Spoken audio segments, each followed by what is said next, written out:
The small human freighter floated quietly in the dark space near the edge of the Orion Arm. Its engines were cold and silent. Paint peeled from the hull in long strips. The name on the side read Dawn Runner, but most of the letters had faded. Inside the ship, only one person breathed. His name was John Harlan. He was 87 years old. His hair was thin and white. Deep lines crossed his face like old maps. His hands looked rough from years of fixing machines. He sat in the pilot chair with a cup of weak tea. He stared out the front window at the stars. A bright light suddenly hit the freighter. 3 large alien ships appeared from the shadows. They were sleek and sharp. The biggest one belonged to the Krell. Its hull shone silver and black. The other 2 ships moved like insects, one from the Vexari Hive fleets, fast and angular, the other from the Zoltar, glowing softly with blue crystal edges. These ships flew for the Galactic Concord. The Concord ruled most of the known stars. They did not like humans much. Humans were new, scattered, and stubborn. An alarm beeped inside the Dawn Runner. John set his cup down slowly. He did not jump or panic. He just pressed a button to open the communication channel. A deep voice came through the speaker. It belonged to a Krell officer. "Human vessel, this is the Eternal Harmony. You are in restricted space. Prepare to be boarded. Do not resist." John leaned forward. His voice sounded calm and a little tired. "I hear you. No problem. Come aboard whenever you want." The aliens expected trouble. Humans sometimes fought hard, even when they had no chance. But John stayed in his chair. He folded his hands in his lap. He waited. A boarding tube locked onto the side of the freighter with a loud clang. Heavy boots walked through it. The inner door opened. 4 Krell soldiers stepped inside first. They stood over 8 feet tall. Their skin looked like gray leather. Long crests ran down their heads. They carried energy rifles. Behind them came 2 Vexari. These aliens looked like big praying mantises with shiny black shells and many clicking legs. Their compound eyes reflected the dim ship lights. Last came a Zoltar officer. His body was made of clear crystal. Light bent and sparkled inside him. The Krell leader pointed his rifle at John. "Stand up, human. Hands where we can see them." John pushed himself out of the chair. His knees creaked. He raised both hands slowly. "Easy now. I'm not carrying any weapons. Just an old man taking a quiet trip." The Vexari clicked their mandibles. One of them spoke through a translator box. The voice sounded dry and sharp. "Scan complete. No explosives, no energy signatures, only one life sign." The Krell leader lowered his rifle a little. "You travel alone? In this junk heap?" John gave a small smile. "Wife passed years ago. Figured I'd see a few new stars before I go. Didn't expect company." The Zoltar officer stepped closer. His crystal body made soft ringing sounds when he moved. "Your species is under observation. You will come with us for questioning." John nodded. "Sure, lead the way." They put soft cuffs on his wrists. The cuffs glowed faintly. They did not hurt. The aliens marched him through the boarding tube into the Eternal Harmony. The flagship felt huge. Wide halls stretched in every direction. Walls curved smoothly. Lights glowed in soft patterns. Air smelled clean and metallic. They took John to a small room with 1 chair and a table. The chair looked too big for him. They sat him down. A Krell guard stood by the door. The Zoltar officer stayed to watch. High Arbiter Krellin Vax entered a few minutes later. He was the leader of this fleet. His crest stood tall and proud. Gold bands circled his arms. He looked down at John, like a parent looks at a naughty child. "You are John Harlan," Krellin Vax said. His voice echoed a little in the room. "Registered engineer, retired, no current military ties. Why are you here, so far from your colony worlds?" John shrugged. "Got bored sitting at home. Wanted to look around. Found some old wrecks. Picked up a few spare parts. Nothing fancy. Krell and Vax leaned forward. You humans always say little things like that. Then we find weapons caches, hidden outposts, plans to fight us. John met his eyes. I'm just one old man, no army, no fleet. Just me and my little ship. The Vexari advisor, Lyra 7, walked in next. She moved quickly on her 6 legs. Her translator box hummed. We will keep you here until we decide what to do. Your people must learn their place. This capture will send a message. John nodded slowly. I understand. They left him alone after that. The door sealed with a hiss. The cuffs opened by themselves. John rubbed his wrists. He looked around the room. One wall was a view screen. It showed the stars outside. Another wall had a small bed and a sink. Nothing else. He sat on the bed, his back hurt from the hard chair. He closed his eyes for a moment. Memories came back. Years working in shipyards on Earth. Nights fixing fusion cores with his bare hands. Days salvaging alien wrecks after battles humans lost. He learned a lot from those wrecks. Alien circuits, power flows, security codes. He kept most of it in his head. A few things he built into himself. Small implants under the skin. Nothing big, just enough to listen, just enough to wait. Back on the bridge, Krell and Vax spoke to his officers. One old human, no fight, no threats. This will be easy. We will show his face on every channel. Tell the human colonies to behave, or more will end up here. Lyra 7 tilted her head. He seems too calm. Humans are emotional. This one is not. Krellon Vax waved a hand. He is old, tired, broken, nothing to fear.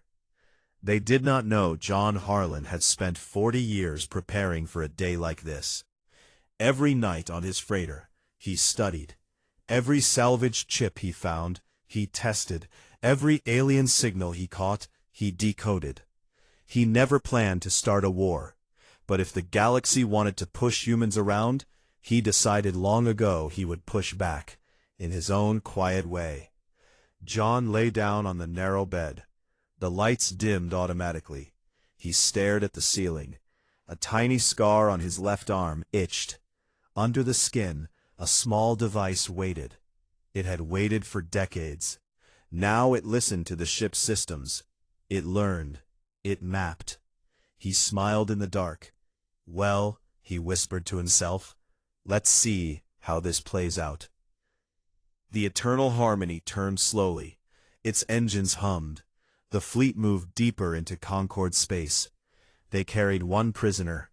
They thought they held power. They thought they held control. They were wrong. The door to John Harlan's cell stayed sealed for 3 full days. Food came through a small slot once a day. Gray nutrient paste and water. John ate slowly. He did not complain. He spent most of his time sitting on the narrow bed, eyes half closed, listening. The tiny device under the skin of his left arm hummed softly. It picked up faint signals from the ship's systems. Every hour, it learned a little more. Power lines, door locks, air vents, command codes.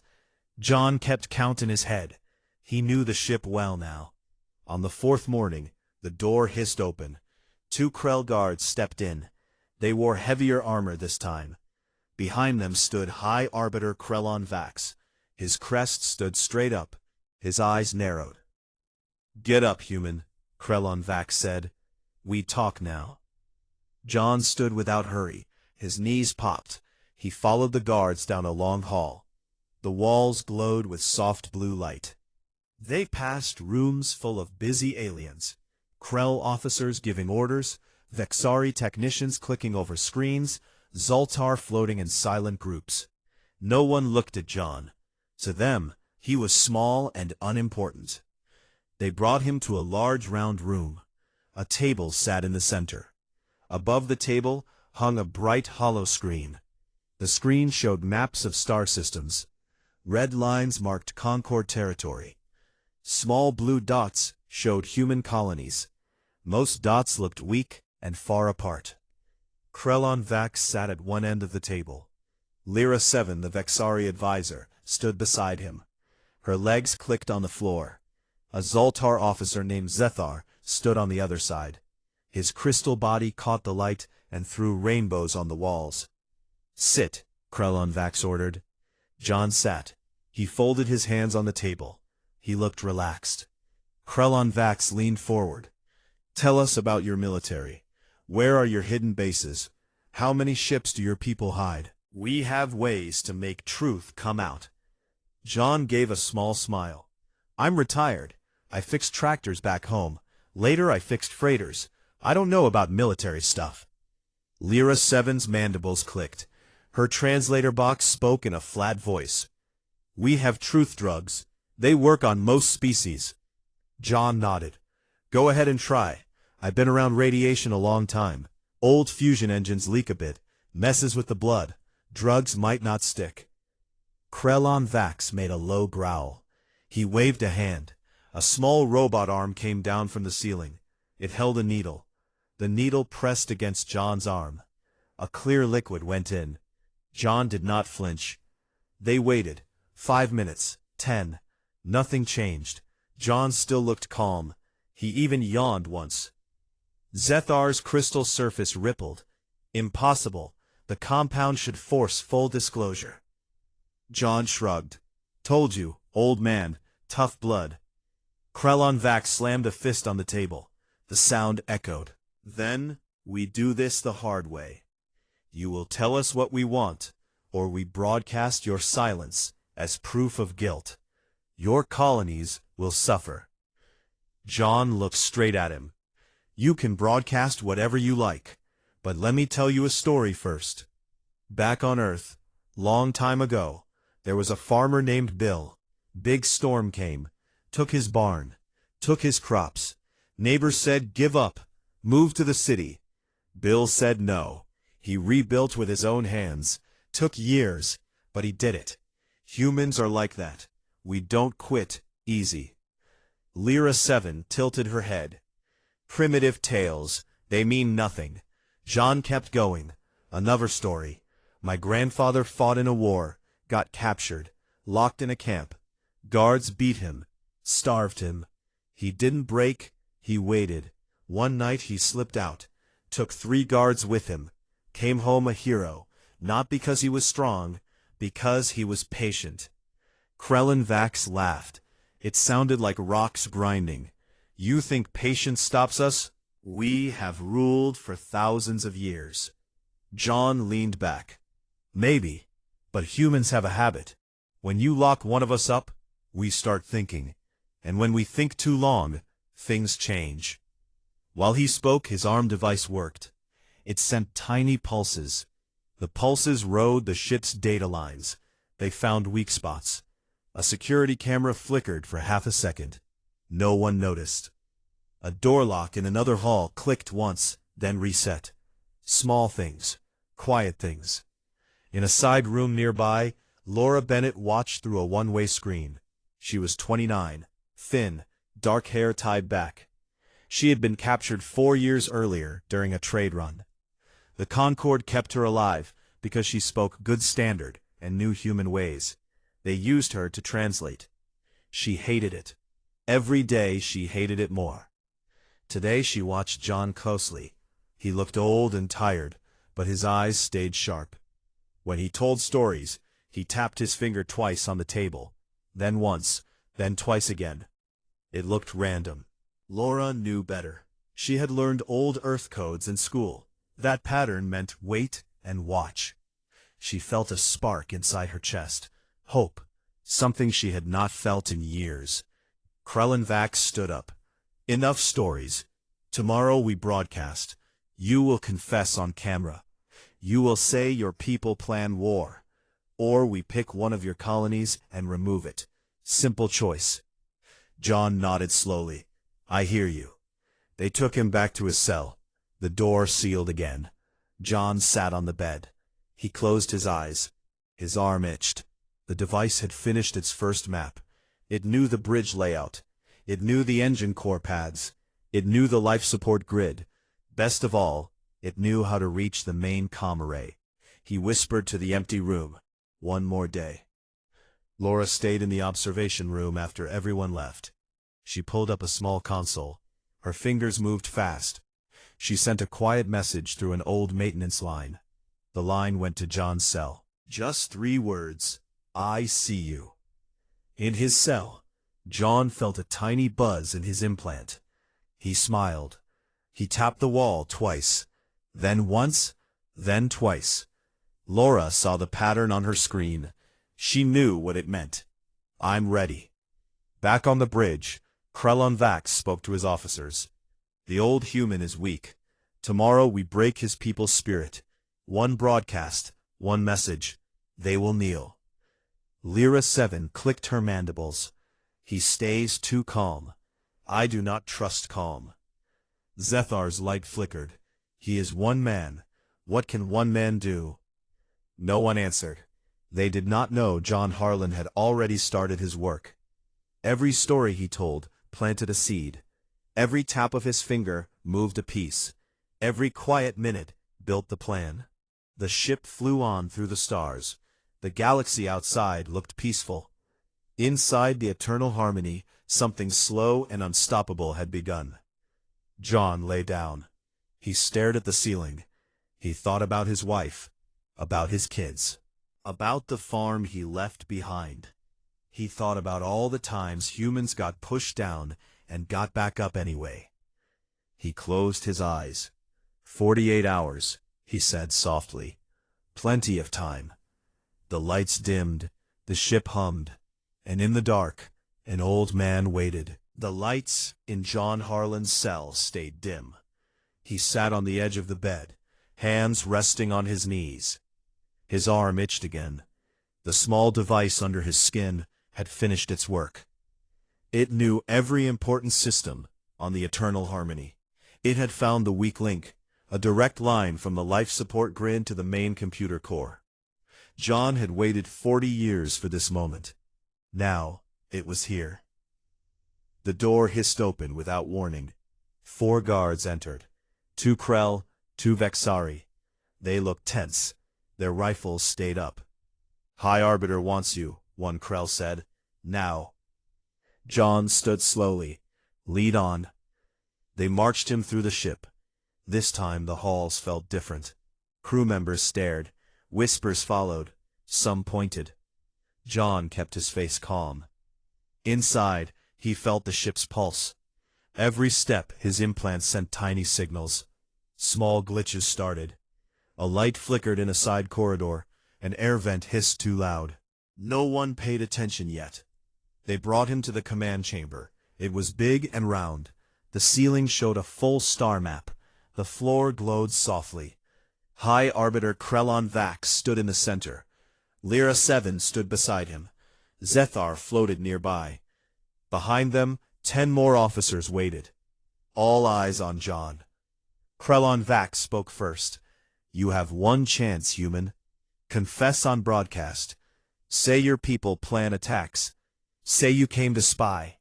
Do this, and we may let you live quietly." John looked around the room. He saw fear in some eyes. Not much, but enough. He stepped forward 1 pace. "I won't confess," he said quietly, "but I will give you something else. An ultimatum." The room went still. Lyra 7's mandibles clicked fast. "You dare?" John ignored her. He looked straight at Krellon Vax. 30 years ago, I found something in a wrecked ship. A biovirus. Not for bodies, for machines. It lives in my blood. If I die, or if my heart stops for more than 10 minutes, it wakes up. Krellon Vax laughed. The sound was short and hard. "A story. We have heard better lies." John kept going.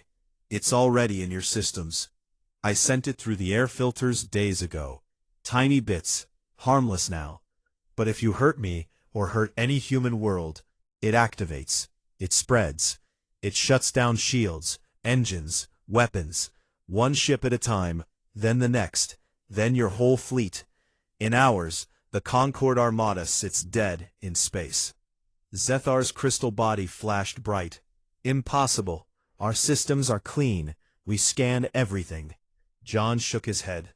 You scanned for weapons, for bombs, not for this. It looks like normal data waste. It hides in backup loops. You can't find it unless you know where to look, and you don't. Lyra 7 stepped closer. Her legs made sharp sounds on the floor. Prove it. John lifted his left arm. He pulled back the sleeve. A small scar showed. Take the virus out.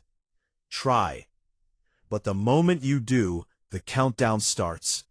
48 standard hours. That's all you get. Krellon Vax stared. You bluff. John met his eyes. Test me. A Zoltar medic moved forward. He carried a thin tool. It glowed. He pressed it to John's arm. A small cut opened. Red blood came out. The medic pulled a sample into a tube. He fed it into a scanner on the wall. The scanner beeped. Lights turned red. A voice from the machine spoke calmly. Unknown organic compound detected. It matches no known pathogen. It shows adaptive code patterns. It is interfacing with ship data streams. The room filled with low sounds. Officers shifted. Eyes widened. Krellon Vax turned to the medic. Remove it. Now. The medic hesitated. If we cut deeper, the host may die. The sample shows a kill switch tied to his nervous system. John spoke softly. Do it. See what happens. Then, Krellon Vax waved the medic away. Enough. Lock him back up. We will study this. Guards grabbed John's arms. They pulled him toward the door. Before they left, John turned his head. 48 hours, he said. Release every human prisoner. Pull your ships out of our zones. Broadcast an apology for all the years you pushed us around. Or the galaxy learns what one old man can do. The door closed behind him. Back in his cell, John sat down. His arm bled a little. He pressed a cloth to it. The bleeding stopped fast. His implant buzzed. The virus had started a slow test. One engine nozzle on a nearby fighter flickered off for 3 seconds, then back on. A warning light appeared on the bridge. Engineers checked it. They found nothing wrong. They called it a glitch. On the bridge, Krellon Vax paced. Run full diagnostics. Find this thing. Teams worked fast. They scanned everything. Hours passed. Tiny lines of code in the backup systems. The code moved when they tried to delete it. It hid deeper. Panic grew. Lyra 7 spoke quietly. He did not lie. The sample matches the patterns in our systems. It grows stronger every minute. Zethar's light dimmed. If we kill him, it may trigger early. If we keep him, he controls us. Krellon Vax stopped pacing. We need time. Stall him. Study the virus. Find a way to cut the link. They tried. They sent robots into John's cell with tools. John let them take more blood. Each time, the virus sent a signal. Lights dimmed on lower decks. Doors locked for a second. Air got thin in one hall. Small warnings. Clear messages. Laura Bennett watched from her small room. She had access to some screens now. She saw the reports. She saw the fear. She smiled for the first time in years. She sent another message through the old maintenance line. Just one word. Soon. John felt the buzz. He tapped the wall. 1, 2. Laura read it. She started her own work. She found weak points in the prisoner block. She marked doors that could open quietly. Back in the command chamber, officers argued. Some wanted to kill John fast. Others wanted to negotiate. Krellon Vax listened to all. He decided nothing yet. John lay on his bed. He stared at the ceiling. He thought about home, about the farm, about nights looking at stars, and wondering if anyone out there would ever listen to a small voice. He whispered, "They're listening now." The clock ran. Hours ticked by. The ship felt heavier. Crew moved slower. Eyes looked tired. 48 hours started now. John closed his eyes. He rested, he waited. The galaxy outside did not know yet, but inside the eternal harmony, everything had changed.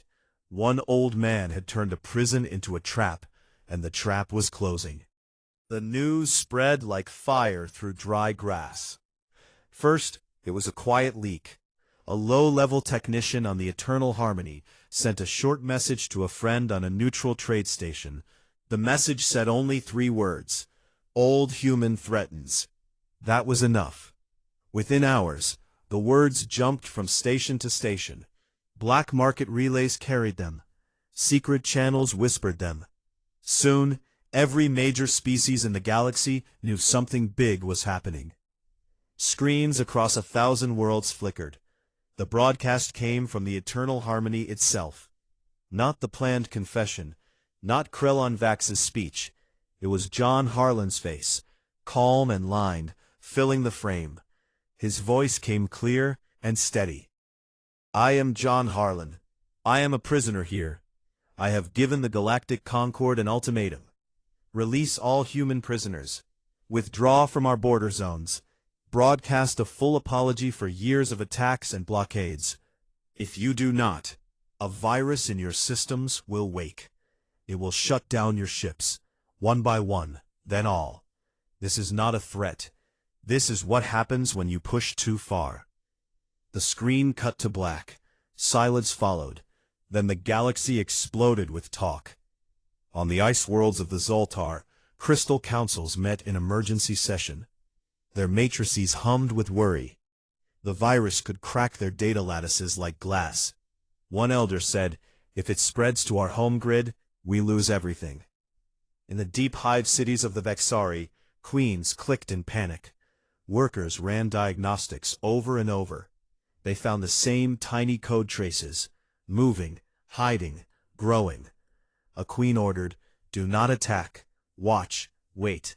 Smaller species watched with wide eyes, the ones who had traded quietly with humans, the ones who remembered humans helping during old disasters. They said little, but many hoped the old man would win. On human colony worlds, people gathered in town halls and ship bays. They watched the broadcast again and again. Some cheered, some cried. Most just stared. An old man, one old man, holding the galaxy by the throat. Back on the Eternal Harmony, the bridge felt heavy.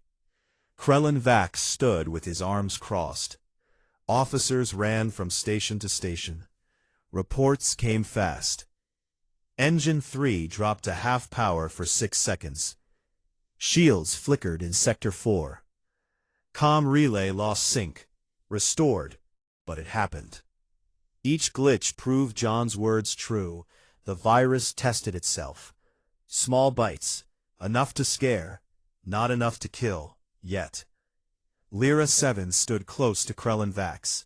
Her voice stayed low. "We cannot remove it. Every attempt speeds the spread. We must talk to him." Krellon Vax shook his head. "We do not bow to one human." But he went anyway. They brought John to the same command chamber. No cuffs this time. Just guards. He looked tired, but his eyes stayed clear. Krellon Vax spoke first. "Your trick works, for now. What do you want?" John sat in the same chair as before.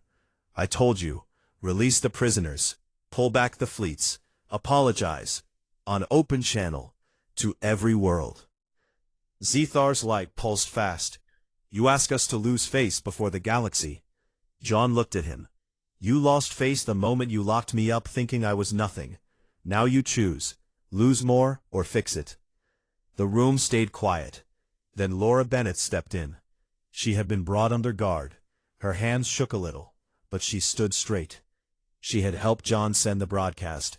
She had opened the lines when the guards looked away. John gave her a small nod. She nodded back. Krellon Vax looked between them. "You work together?" Laura spoke. Her voice came strong. "I help my people. Same as him." John turned to Krellon Vax. "Time runs short. 20 hours left. Your choice. They took John back to his cell. Laura stayed free now.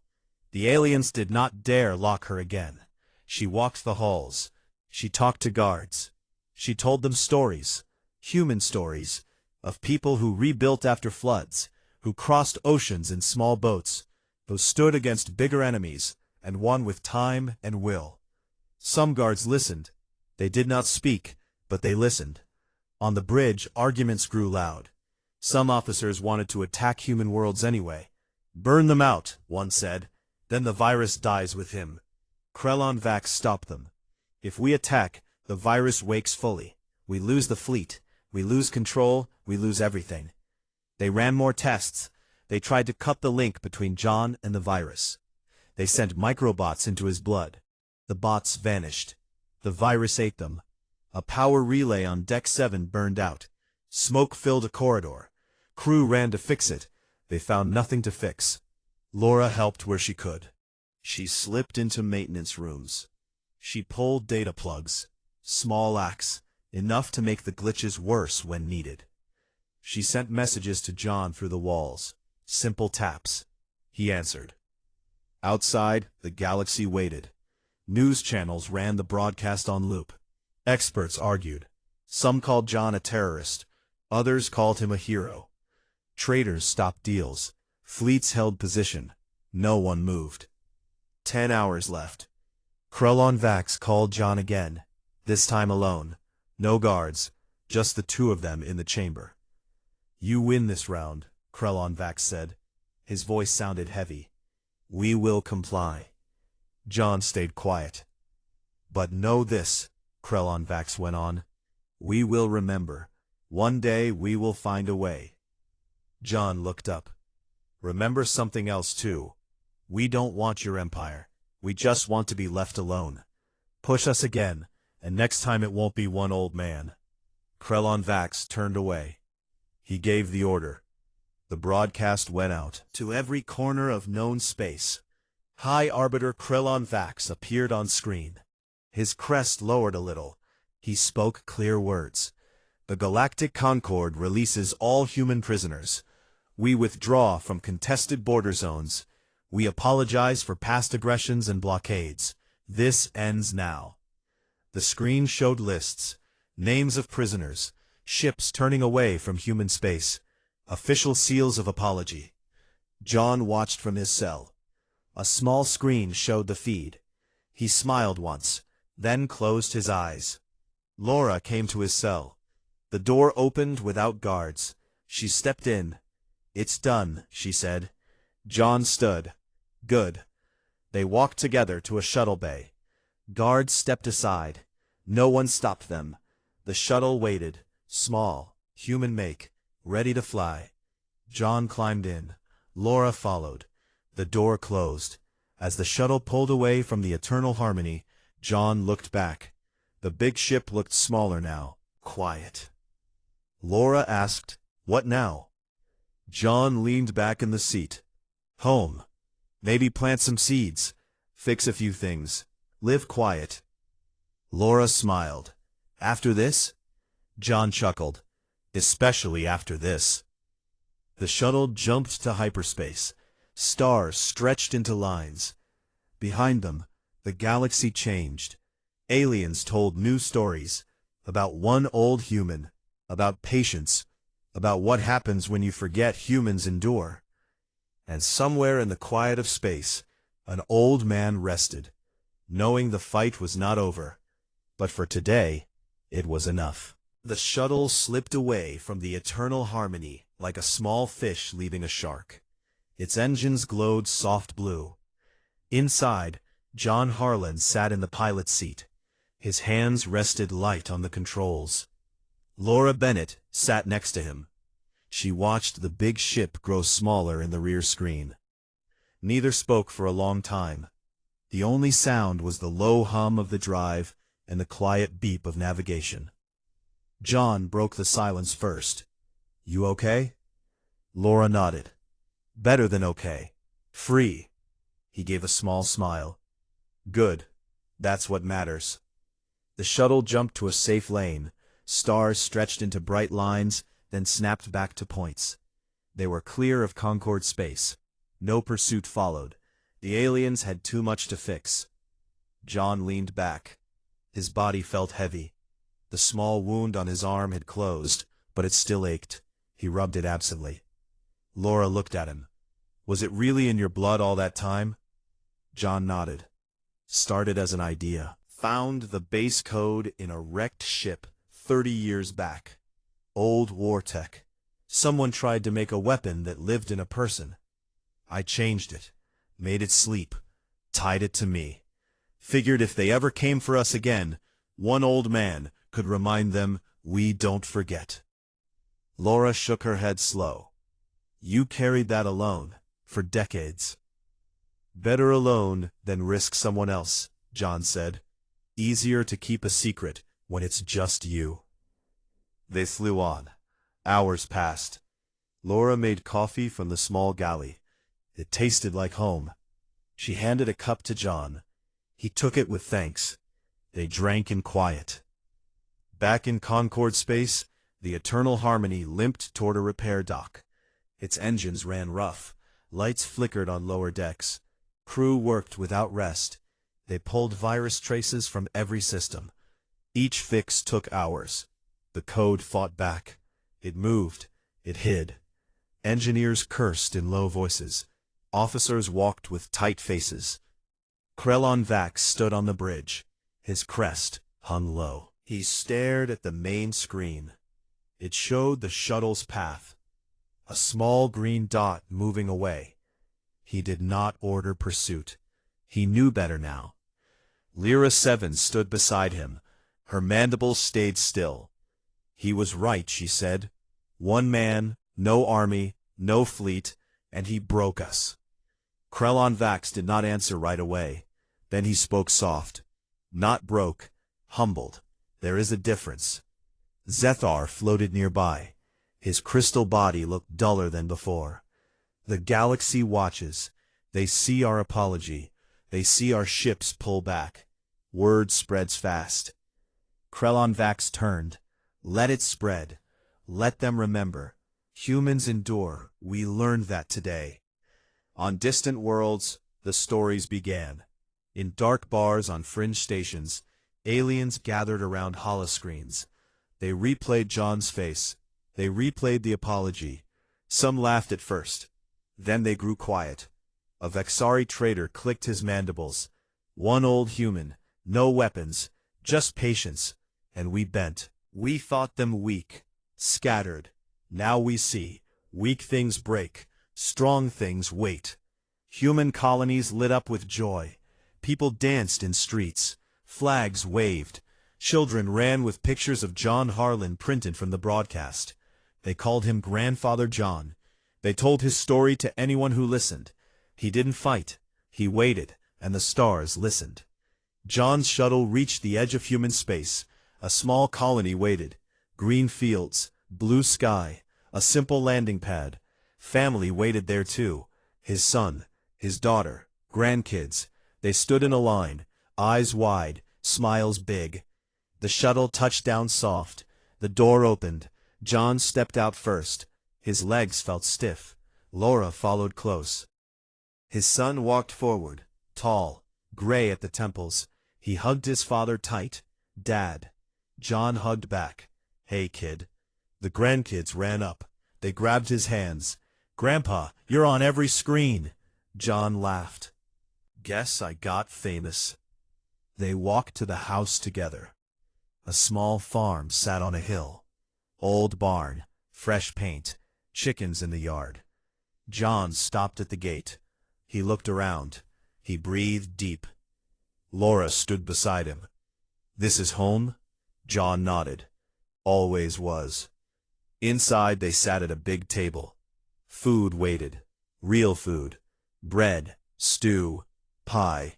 John ate slow. He listened to stories. Kids talked fast. Adults talked soft. Everyone watched him, like he might vanish.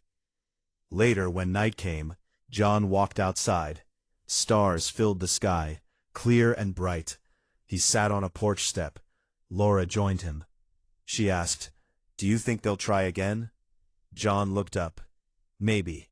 Probably. But next time they'll think twice. That's enough for now. Laura smiled. You changed everything. John shook his head. No, humans were always like this. I just reminded everyone. A breeze moved through the grass. Crickets sang. Somewhere a dog barked happy. He stretched.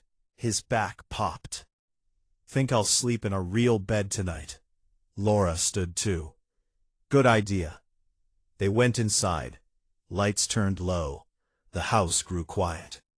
Far away on the Eternal Harmony, a young Krell technician watched a replay of the broadcast. He paused on John's face. The old eyes, the calm mouth, the quiet strength. The technician whispered to himself, never again. In a hive meeting, a Vexari queen spoke to her daughters. Learn from this. Do not push what endures. On a crystal spire, a Zoltar elder carved a new line into the history lattice. One word in old script. Respect. The galaxy turned. Ships moved careful near human space. Trade opened slow.